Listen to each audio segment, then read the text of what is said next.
I am Edgar Vargas. I am master student en TIC aplicadas a Ciencias de la Educación from UPTC. I'm going to talk about the book The Black Cat and Other Stories. The Oval Portrait.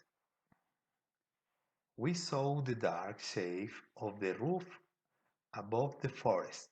It was not far away, but traveling was difficult in that wild part of the mountains. We did not arrive until night was falling. It was a sad and strongly beautiful house, many hundreds of years old.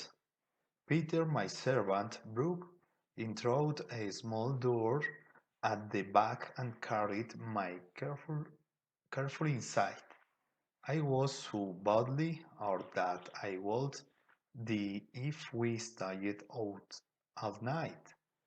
He carried me through several tall, richly decorated rooms to a smaller room in a corner of the great house. He helped me to lie down on the bed. There were a lot of very fine modern pictures in this room. I looked at them for a while in dying light. They were everywhere on the walls all round me. After dark, I could not sleep because of the pain. Also, I was so weak now that I was afraid that I was dying. So I asked Peter to light the lamp beside the bed. I began to look at the pictures on the walls, and as I did so, I read a small book. I found this book on the bed next to me. It described all the pictures in the room, one big one, and told their stories. I looked and read for a long time, and the hours passed quickly. Midnight came and went. My eyes became more and more tired, and soon I found it hard to read the words on the page. So I reached out. This was painful and difficult, and moved the lamp closer. No, the lamp's light fell in a different parts of the room, a part that was in deep shadow until then.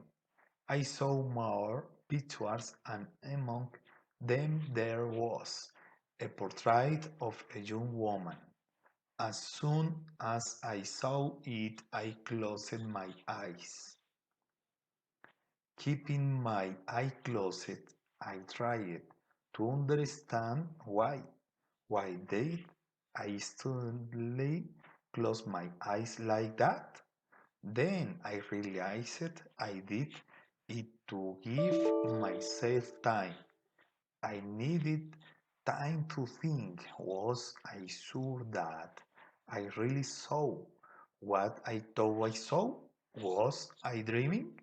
No, I was suddenly very awake. I waited until I was cold. Again, they opened my eyes and looked a second time. No, there was no mistake. My eyes were saying what they saw the first time, only second before. The first time I looked at the portrait, I simply could not believe what my eyes were saying, but now I felt a very different feeling growing inside me. The more I looked into those eyes, the more I looked at the beautiful smile, the more I was afraid. It was a strange, terrible fear that I could not understand. It was a fear mixed with horror.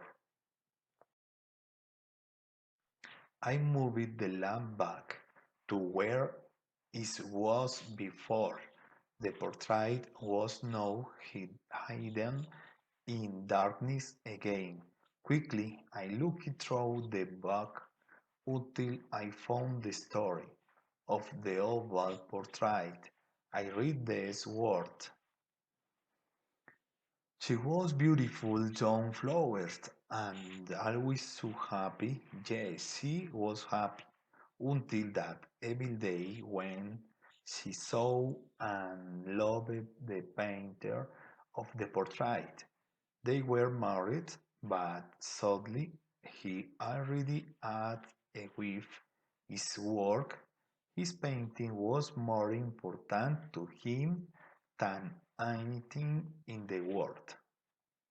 Before she was all light and smiles. She loved everything in the world. No, she loved all the things but one. Her husband's work, his painting, was her only enemy, and she began to hate the paintings that kept her husband away from her.